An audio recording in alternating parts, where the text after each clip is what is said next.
Rejim diktator Kuba telah memasuki mod berjaga-jaga dan mula mempersiapkan keluarga untuk kemungkinan pencerobohan Amerika. Sementara Havana coba menunjukkan keberanian kepada dunia luar dan menyembunyikan panik di dalam.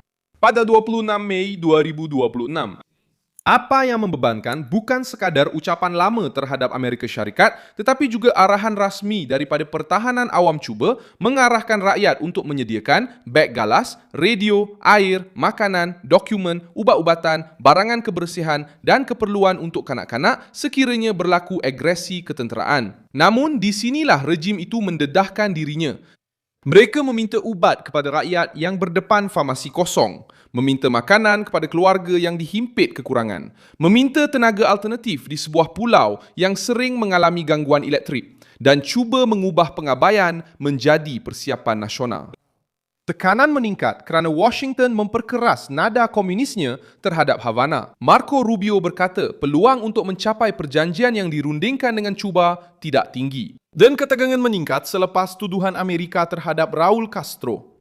Sementara rejim itu sendiri bertindak balas seperti mereka tahu bahawa pulau itu telah kembali menjadi tumpuan Amerika Syarikat. Berita juga melaporkan penerbangan pengawasan dan operasi perisikan di sekitar Kuba yang menyebabkan kepimpinan komunis bertindak seolah-olah kepungan telah bermula sebelum mana-mana tentera muncul.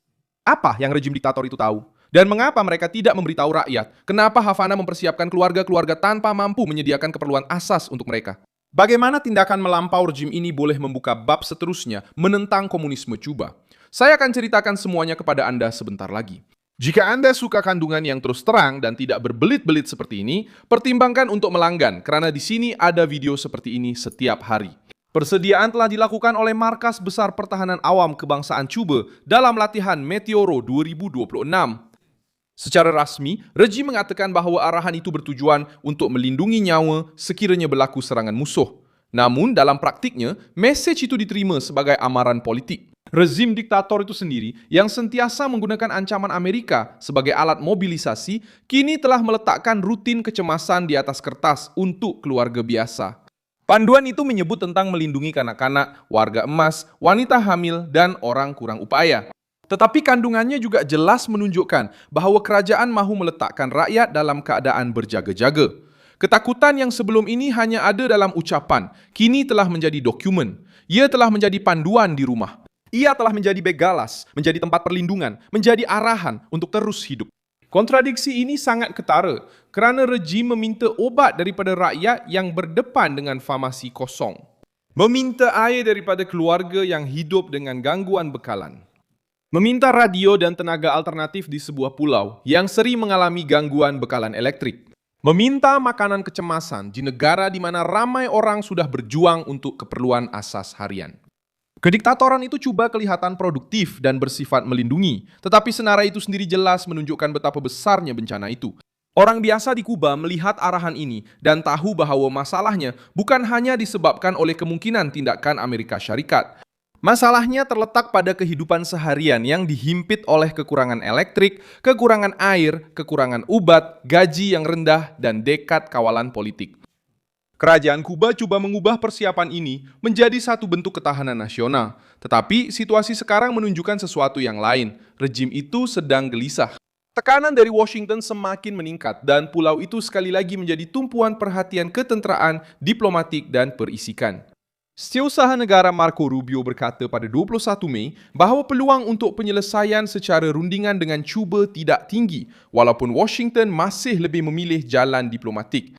Dalam konteks yang sama, Amerika Syarikat mengumumkan tuduhan terhadap Raul Castro meningkatkan suhu politik antara kedua-dua pihak. Mesej Amerika itu telah diletakkan sebagai isu keselamatan negara, sebagai pertikaian ideologi semata-mata. Pendekatan yang lebih tegas ini memberi tekanan di Havana kerana rejim Kuba tahu mereka telah kehilangan ruang gerak strategik. Tekanan datang dari pelbagai sudut, siasatan, sekatan, pemantauan, ketegangan diplomatik dan diaspora Cuba yang mengikuti segala-galanya dari Miami dengan penuh harapan. Bagi kepimpinan komunis, sebarang pergerakan Amerika berhampiran pulau itu menjadi isyarat bahaya. Bagi sebahagian rakyat Cuba yang tinggal, ia menjadi satu harapan. Harapan bahawa struktur lama itu akhirnya akan terjejas. Perkara yang paling meresahkan rejim ialah pergerakan udara Amerika Syarikat di sekitar Kuba. Menurut analisis The Wall Street Journal yang disebut dalam berita itu, pesawat dan drone pengawasan telah mencatat lebih daripada 150 jam operasi sejak 4 Februari dengan lebih daripada 20 penerbangan risikan berhampiran pulau itu. Penerbangan ini, yang biasanya berkaitan dengan pemantauan dan pengumpulan maklumat, telah meningkatkan pengumpulan maklumat di Havana. Ia bukan sekadar maklumat untuk pihak atasan di Havana. Ia bukan sekadar sebuah pesawat yang melintasi radar. Penerbangan ini biasanya untuk memantau segala-galanya dari dekat, termasuk kemudahan dan laluan mereka, merupakan isyarat amaran yang paling penting. Persiapan juga muncul selepas kenyataan terdahulu daripada pihak berkuasa Cuba yang mengakui bahawa Havana sedang bersiap sedia untuk kemungkinan konfrontasi, walaupun mereka mengatakan bahawa mereka tidak menganggap senario itu mungkin berlaku. Pada bulan Mac, Timbalan Menteri Luar Negeri Carlos Fernandez de Cosio menyatakan bahawa Kuba akan menjadi naif jika tidak bersiap sedia untuk satu agresi ketenteraan. Ayat itu menunjukkan bahawa pemerintahan diktator tidak menganggap isu ini sekadar sebagai propaganda jalanan. Mereka sedar bahawa risiko tersebut telah menjadi isu sebenar dalam perkiraan politik. Namun, rejim itu cuba melakukannya tanpa mengakui kelemahan mereka. Mereka bercakap tentang kedaulatan tetapi menyembunyikan kebangkrapan. Mereka bercakap tentang pertahanan tetapi membiarkan rakyat tanpa sebarang kemudahan. Mereka bercakap tentang ketahanan tetapi tidak mampu menjamin keperluan asas. Diktator itu cuba menggunakan panduan keluarga untuk mewujudkan perpaduan berasaskan ketakutan. Inilah kaedah klasik rejim yang sedang menghadapi krisis. Bila makanan tiada, mereka bercakap tentang musuh luar. Bila tiada elektrik, mereka bercakap tentang api, ancaman imperialis. Cuma propaganda itu hilang kekuatan bila realiti mengetuk pintu setiap hari. Orang Kuba yang tak mampu membeli barang keperluan asas tak perlukan ceramah tentang cara untuk bertahan hidup. Dia sudah pun bertahan setiap hari dalam sistem yang berjanji untuk memberi kesamarataan, tetapi akhirnya hanya membawa kebergantungan, pengawasan, dan kemiskinan. Havana juga cuba mempersiapkan para penyokongnya untuk kemungkinan mobilisasi. Apabila bercakap tentang agresi ketenteraan, rejim itu bukan sahaja berbicara dengan keluarga biasa. Dia berbicara dengan jawatan kuasa tempatan, agensi keselamatan, struktur parti, tentera, polis dan penjawat awam yang sehaluan dengan negara. Arahan ini bertujuan untuk mewujudkan suasana kesiapsiagaan, tetapi juga untuk mengukuhkan kawalan dalaman. Dalam krisis sebesar ini, diktator bimbang terhadap tindakan dari luar maupun letusan dalaman. Penduduk yang kelaparan, letih dan berpengetahuan boleh menjadi lebih berbahaya kepada rejim berbanding apa-apa ucapan dari Washington. Tekanan Amerika mempunyai satu lagi kesan. Ia memaksa Kuba untuk menunjukkan pakatan mereka.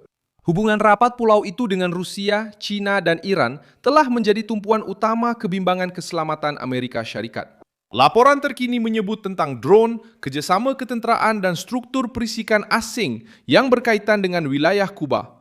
Bagi Washington, ini menjadikan Kuba sebagai isu keselamatan serantau, bukan sekadar pertikaian politik lama era Perang Dingin. Bagi Havana, tafsiran ini berbahaya kerana ia mengeluarkan rejim daripada zon selesa. Pulau itu tidak lagi dilihat hanya sebagai diktator yang miskin dan kembali dianggap sebagai titik sensitif di Karibian. Pimpinan tertinggi Kuba memberi respons dengan protes, ucapan dan mobilisasi awam. Tindakan mempertahankan Raul Castro telah direkodkan di Havana, termasuk berhampiran kedutaan Amerika dengan kehadiran tentera, kaki tangan awam dan penyokong rejim. Pergerakan ini bertujuan untuk menunjukkan kekuatan, tetapi ia juga menunjukkan kebimbangan. Rezim-rezim diktator hanya menggerakkan jentera ke jalan apabila mereka merasakan keperluan untuk menunjukkan kekuatan kepada majoriti rakyat.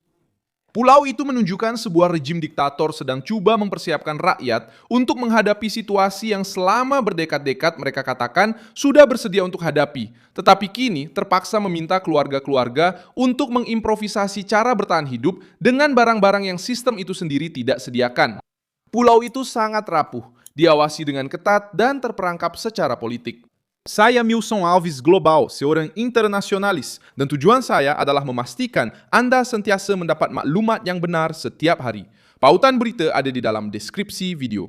Sila tekan butang suka pada video ini, langgan saluran dan di akhir nanti lihatlah ruangan komen supaya anda lebih terlibat dengan komuniti Milson Alves.